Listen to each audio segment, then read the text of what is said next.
Hello everyone, welcome to true I S N P C S. Continue करते हैं अपनी discussion को और अब बात करेंगे वैदिक एज में, अर्ली वैदिक एज में सोशल ऑर्गेनाइजेशन किस प्रकार से था। वैदिक फैमिली जो थी ना, वो जनरली पेट्रियार्कल थी, यानी कि मेल डोमिनेटेड फैमिलीज हुआ करती थी। आर्यंस जो थे वो गोरे थे, ठीक है। तो वो अपने आप को ना थोड़ा सा सुपीरियर समझते थे from the dark complexion non Aryans, और इनको वो लोग कहते थे एज दास्यूज एंड दासा। अर्ली वैदिक सोसाइटी के टाइम पर जनरली 3 तरह की डिविजन्स होती थी। अब आप यहाँ से देखो, वर्ण सिस्टम का जो कंसेप्ट है ना, इसका बर्थ देखो आप कैसे हुआ। शुरू में वर्ण सिस्टम तो हम तो 4 ही समझते हैं, ब्राह्मण, क्षत्रिय, वैश्य, शूद्र। लेकिन अर्ली वैदिक सोसाइटी के अंदर 3 डिविजन्स होती थी, जिसको हम लोग कहते हैं त्रयी। जनरल पब्लिक को इनको बोला जाता था विस, वॉरियर क्लास को बोला जाता था क्षत्रिय, प्रीस्टी क्लास को बोला जाता था ब्राह्मण्स। यानी कि आप देख रहे हो यहाँ पे वैश्यास और शूद्र का कोई वो नहीं है, कोई कंसेप्ट नहीं है। लेटर स्टेज में जब आर्यन जो थे उनको नॉन आर्यन स्किल वर्कर्स को एकोमोडेट करना पड़ा अपने काम वाम के लिए। नॉन आर्यंस कौन, यानी कि दासा और दासियों को, क्योंकि अगर आर्यंस को अपनी जो कोई भी चीज़ वो कर रहे हैं अगर उसको कायम रखना है तो लोग तो चाहिए काम करने के लिए। अब लोग कैसे लाते थे, नॉन आर्यंस को वो लेकर आते थे अपनी सोसाइटी में, उनको मर्ज कर लेते थे। ऐसा एक टॉपिक आपको शायद से याद होगा, याद है हमने सोसाइटी की डिस्कशंस में ये वाला टॉपिक करा था कि कैसे कुछ ट्राइब्स या कोई कम्युनिटीज़ जिनको डाउनग्रेड करा जाता है इंडियन सोसाइटी के अंदर, उनको जो अपर सेक्शंस के सोसाइटी के जो लोग होते हैं उनको कैसे मर्ज कर लेते हैं, एमल्गमेशन ऑफ ट्राइब्स, है ना, पढ़ा था ना हमने ये वाली चीज़। यही कुछ चीज़ यहाँ पर हो रही है, ठीक है। एट अ लेटर स्टेज जब आर्यंस जो थे उनको अकोमोडेट करना पड़ा नॉन आर्यन स्किल्ड वर्कर्स को अपनी सोशल अरेंजमेंट के अंदर, तब जाकर ये 4 फोल्ड वर्ना कंसेप्ट सिस्टम इमर्ज होकर आता है, जो कि वक्त के साथ साथ, ज़माने के साथ साथ चलते चलते रिजिड बन गया, ठोस बन गया और आसानी से चेंज नहीं हुआ। तो अगर आपको आज के बाद कोई भी पूछे कि वर्ना सिस्टम का बर्थ बताओ, वर्ना सिस्टम का ओरिजिन बताओ, ये है इसकी कहानी दोस्तों। 23 से इसकी कहानी स्टार्ट होती है कि शुरू में it was only a 3 fold division, normal public, विस, warrior class, Kshatriya and higher class Brahmans. वक्त के तकाजे की वजह से जब आर्यंस जो कि गोरे थे उनको लेबर चाहिए थी काम करने के लिए, अलग अलग तरह के स्किल्स, कारीगर वगैरह चाहिए थे स्किल्स परफॉर्म करने के लिए, तब जाकर हमारी सोसाइटी जो थी वो 4 फोल्ड सिस्टम के अंदर डिवाइड होती है, और तब जाकर ये हम लोग बोलते हैं कि ये बनते हैं कौन कौन, शूद्र, वैश्यास, क्षत्रिय एंड ब्राह्मण्स, ठीक है। Priestly Brahmans, warrior Kshatriyas, land owing Vaishyas and skilled Shudras. तो ये एक ग्रेडेड सोशल ऑर्डर जो हुआ वो इस टाइम पर इमर्ज हुआ। तो आपसे आज के बाद कोई भी पूछे कि ओरिजिन क्या है वर्ना सिस्टम का या बर्थ क्या है, तो ये है, ओके। ऑल दो वैदिक जो एज है उसको जानने के लिए हमारे पास बहुत सारे एविडेंस है जो कि अच्छे खासे टेक्स्ट में अवेलेबल है, लेकिन हमारे पास बहुत सारे मटेरियल एविडेंस नहीं है। अब देख रहे हो हड़प्पा से कहानी कैसे चेंज हो गई। हड़प्पा या फिर उससे पुरानी सोसाइटीज़ को, प्री हिस्टोरिक एज को अगर हमें स्टडी करना है तो हमारे पास मटेरियल एविडेंस बहुत सारे थे और रिटन नंबर ऑफ टेक्स्ट नहीं थे हमारे पास, है ना। अब यहाँ पर सिचुएशन पलट गई।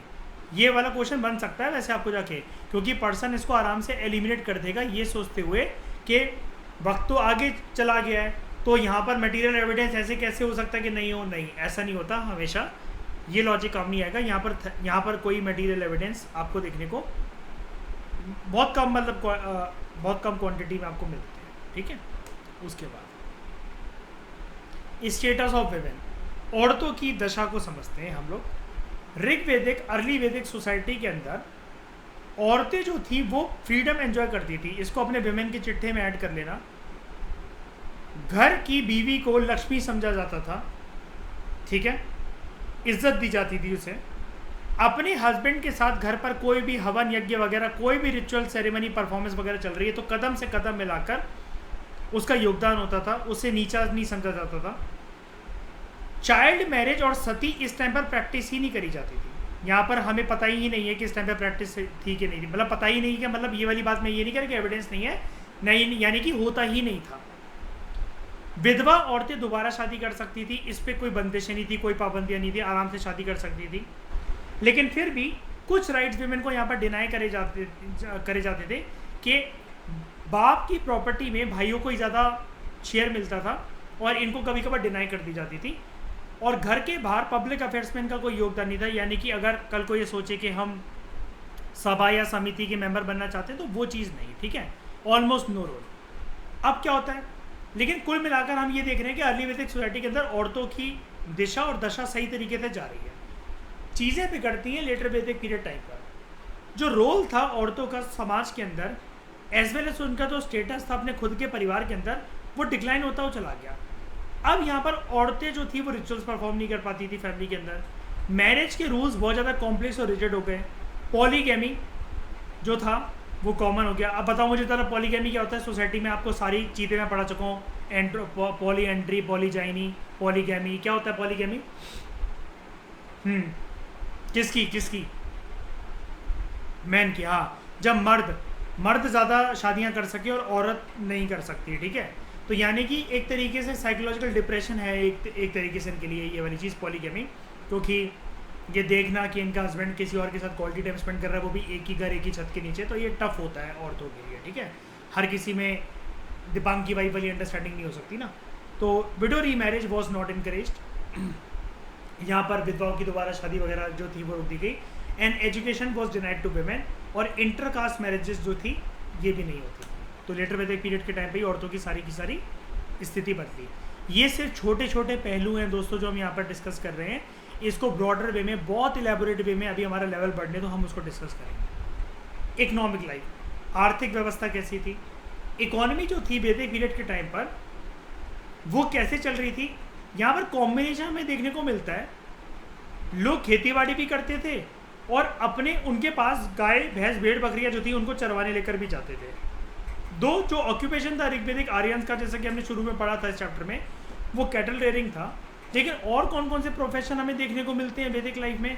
कारपेंटर्स थे यहाँ पर, रथ बनाने वाले लोग थे, मटके घड़े वगैरह बनाते थे, स्मिथ थे यहाँ पर, ठीक है, जो लोहे को मेटल को शेप देते थे, कपड़े बुनाई करने वाले लोग थे, और चमड़े का काम जो करते थे वो भी लोग थे। यहाँ पर हमें किस प्रकार की पॉटरी देखने को मिलती है? यहाँ पर हमें OCP कल्चर देखने को मिलता है, ओकर कलर्ड पॉटरी। ओकर क्या होता है? ओकर होता है दोस्तों गेरुआ। गांव में कई लोग इसको बहुत यूज़ करते हैं अपने घर को लीपने के लिए। मिट्टी में लाल कलर की, नॉर्मल मिट्टी में या गोबर में लाल कलर की मिट्टी बनाई जाती है, जिसको हम लोग ओकर कहते हैं, और हिंदी में हम लोग उसको बोलते हैं गेरुआ। गाना है ना वो, रंग दे तुम होए गेरुआ, यही है ओकर, ठीक है। और इसको इस टाइम पीरियड का सबसे बेहतरीन पॉटरी मानी जाती है। कौन कौन से एनिमल्स हमें यहाँ पर देखने को मिलते हैं? Horses, cows, goats, sheep, oxen और कुत्ते। जब आर्यंस परमानेंटली सेटल होते हैं सिंध और पंजाब रीजन में, तो उन्होंने खेतीबाड़ी करना शुरू करा। स्टेपल क्रॉप, स्टेपल का मतलब ये होता है दोस्तों जो डेली डाइट में कंज्यूम करा जाए, ये था बार्ले। बार्ले को इस टाइम पर एक नाम दिया जाता है यव, या यवा भी कह सकते हो, ए साइलेंट होता है जनरली वैदिक संस्कृत में या संस्कृत की टर्म्स में। यव बार्ले प्रोड्यूस करा जाता है। तो barley was a main crop. आज के टाइम में क्या है नॉर्थ इंडियंस का? चावल और गेहूं, है ना, रोटी चावल खाते हैं हम लोग, है ना, ये हमारा स्टेपल डाइट है। लेकिन इस टाइम पर था बार्ले। यहाँ पर एक बात याद रखना, ऋग्वेदा के अंदर there is no mention of wheat या फिर कॉटन। दो इंडस के लोगों के द्वारा दोनों चीज़ें यहाँ पर कल्टीवेट करी जाती थी। अब आपको याद है जब इंडस का चैप्टर खत्म होने वाला था, मैंने आपको एक बात बोली थी कि एक लिस्ट ज़रूर प्रिपेयर करके रखना, कौन कौन से जानवर जो थे वो वैदिक कल्चर में आपको मिलेंगे जो कि हड़प्पा में एब्सेंट है, कौन कौन से क्रॉप जो कि हड़प्पा में प्रेजेंट है वो वैदिक कल्चर में एब्सेंट है।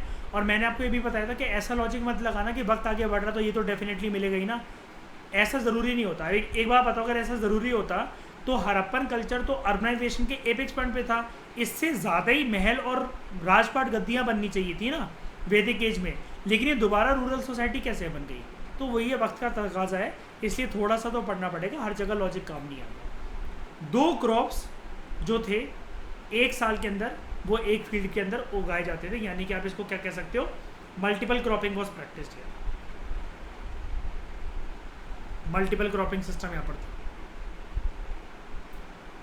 Multiple cropping system. उसके बाद इकॉनमी अभी और है, इकॉनमी है ना अभी और, हाँ ठीक है, इकोनॉमिक लाइफ। लेटर वैदिक पीरियड में अब हम पढ़ते हैं, अर्ली वैदिक का तो हमने जान लिया। अब लेटर वैदिक पीरियड में क्या हुआ, आर्यंस जो थे वो ना टेम करते थे। टेम क्या होता है, किसी जानवर को कब्जे में लेकर आना, काबू में करना, ठीक है।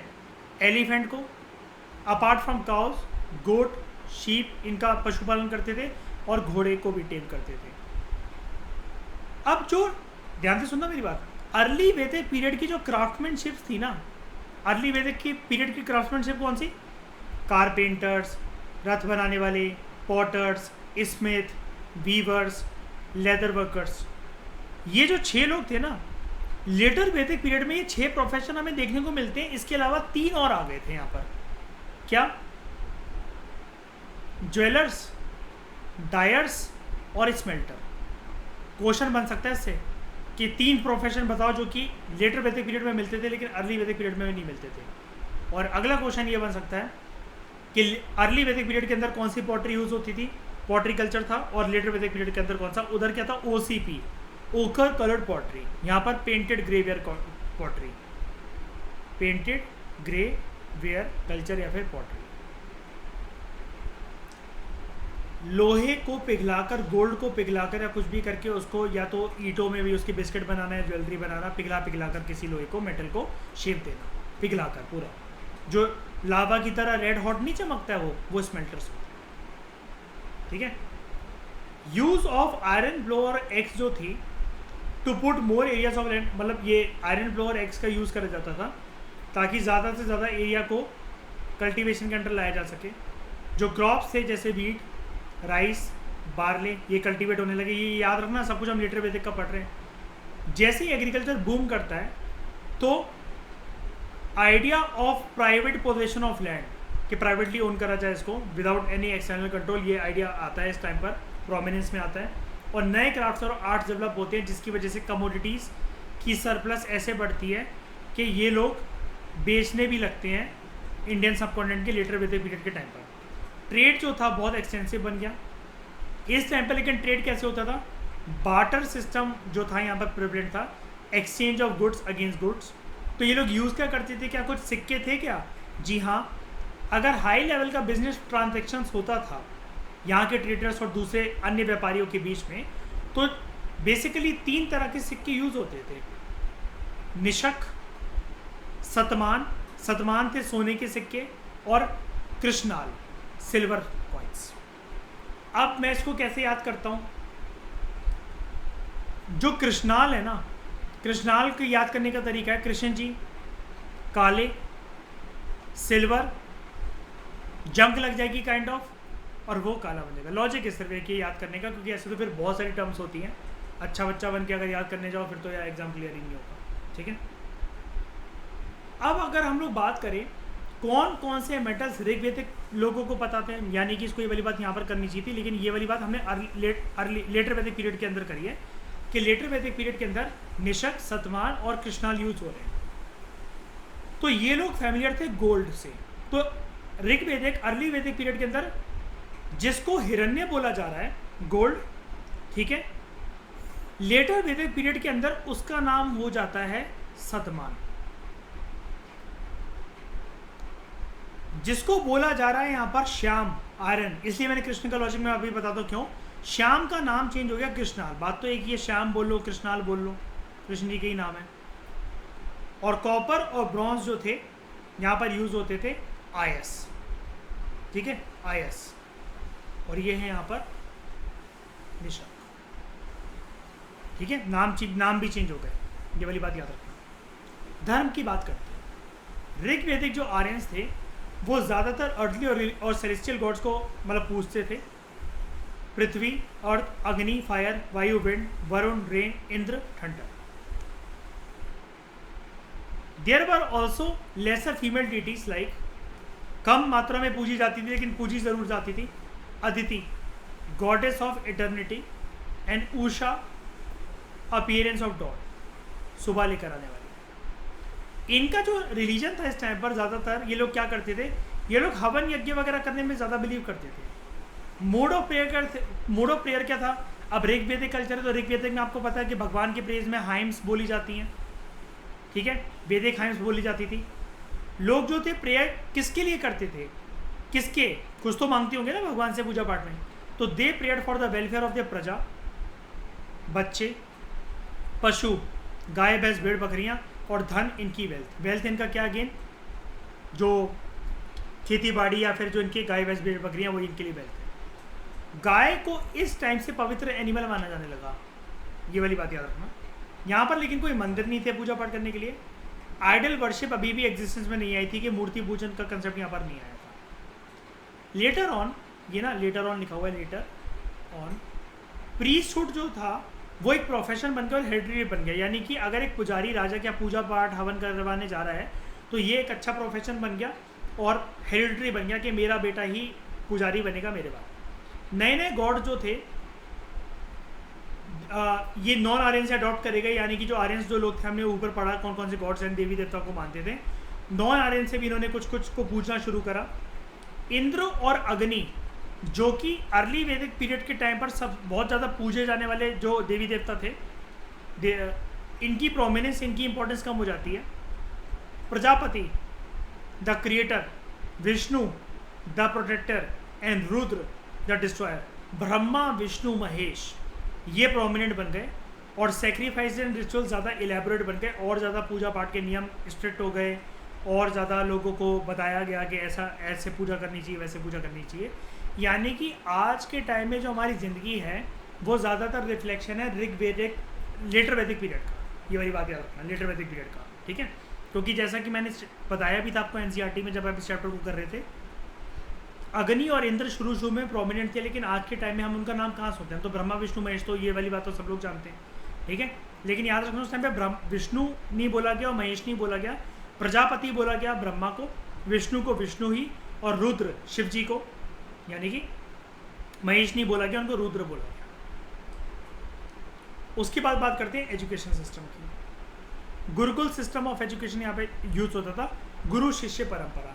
एक बात आपको याद थी, मैं फिर से बोलने की ज़रूरत तो नहीं है, मुझे बताओ। मैंने तुम्हें एक बात बताई थी कि गुरु शिष्य परंपरा के अंदर, गुरुकुल सिस्टम के अंदर कैसे गुरु ईगो तोड़वाते थे। ये वाली बात याद है कि अगर एक शूद्र का बच्चा भी आया और राजा का बच्चा आया है तो जब तक वो आश्रम के अंदर रहेंगे तो ईगो कैसे तोड़वाते थे? भिक्षु का कंसेप्ट याद है? भीख मंगवाकर, खुद खाना अरेंज करवाकर। और मैंने बताया था भिक्षु उस टाइम पर बड़ा एक पॉजिटिव ट्रेडिशन था। आज के टाइम में वर्स्ट फॉर्म ऑफ भिक्षु सिस्टम इज टुडेज भिखारी। ये वाली बात सबको याद है इनिशियल एंशिएंट हिस्ट्री के मेरे लेक्चर्स की, ठीक है। चलो फिर आगे बढ़ता हूँ। Gurukul system of education, Misbah आप देख लेना इनिशियल लेक्चर, सारी चीज़ें पता लग जाएंगी, ठीक है। वो जो एक्स्ट्रा बात मैं कह रहा हूँ, गुरुकुल सिस्टम जो है वो एक एंशिएंट लर्निंग मेथड है। गुरुकुल जो वर्ड है वो दो वर्ड से आया, संस्कृत में गुरु मतलब टीचर और कुल मतलब फैमिली। शिष्य जो थे वो गुरु के साथ रहते थे और उनको सर्व करते थे, और साइमल्टेनियसली गुरु क्या करते थे? उनको बदले में नॉलेज देते थे, ज्ञान देते थे। स्टूडेंट जो थे वो एजुकेशन कैसे रिसीव करते थे? ओरल ट्रेडिशन से, ठीक है। मीनिंग रोट लर्निंग, एक एक शब्द की मेमोराइजेशन को होनी चाहिए, कोई भी शब्द का रिपीटेशन गलत नहीं होना चाहिए। क्या क्या पढ़ाया जाता था इनको? चारों तरह के वेदा पढ़ाए जाते थे, इतिहास पढ़ाए जाते थे, Ramayana Mahabharata, Purana, Garuda Purana, Vishnu Purana, grammar, logic, ethics, astrology, maths and military science, ठीक है। स्टूडेंट्स को ये भी ट्रेन करा जाता था कि कैसे वो डिसिप्लिन जिंदगी बिता सकते हैं।